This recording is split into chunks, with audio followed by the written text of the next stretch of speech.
All right, you little fifth graders, it is time for the final paragraph for our narrative, for our story.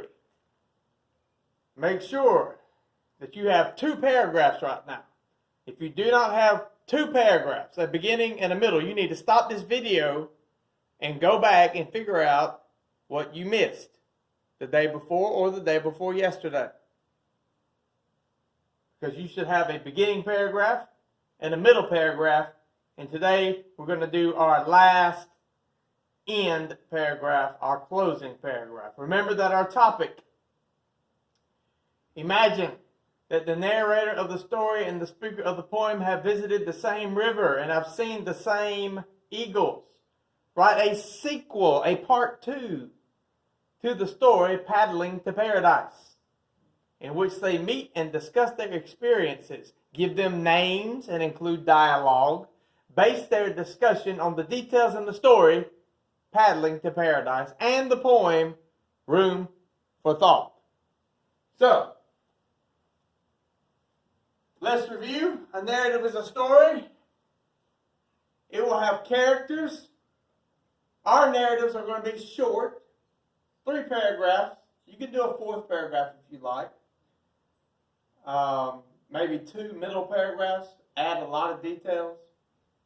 But a beginning and a middle and an end. We did the first paragraph. We did the second, the middle. Now we are at the end.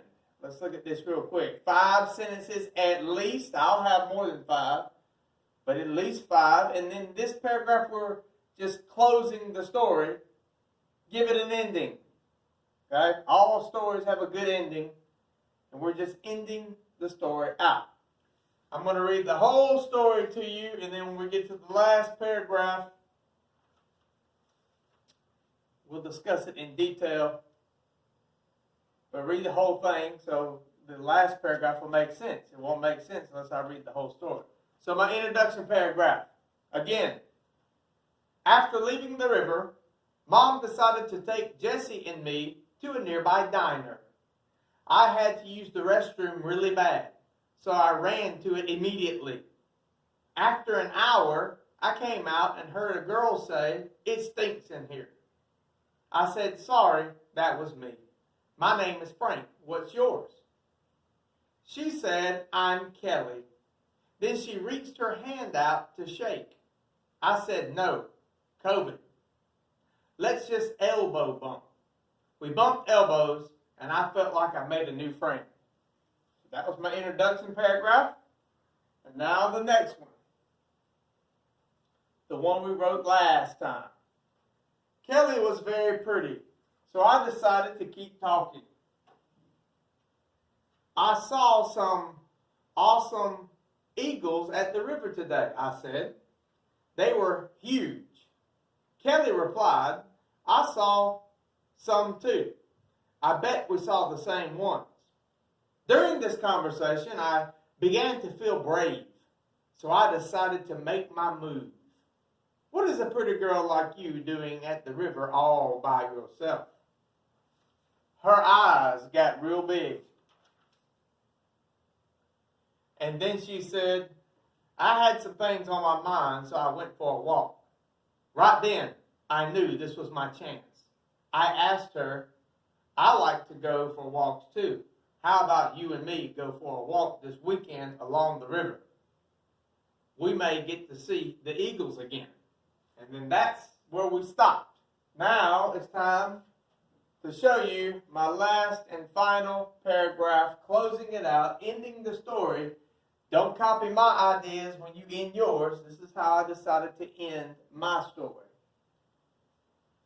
It was at this moment that I realized I was a complete idiot. Kelly paused for a moment, laughed out loud, and said, "Do you really think I would go on a date with someone who stinks up the entire diner when they use the restroom?" At first I was hurt by that question, but then I got mad. I said, "Your loss, baby," and walked away. Once I reached the table where Mom and Jesse were, I ordered the steak dinner and forgot all about Kelly's rejection. And there you have it, boys and girls. a simple narrative, a simple story. Now you write your final paragraph, your last paragraph in the story, make it interesting, and keep this paper because tomorrow we're going to type it up. And the truth shall set you free.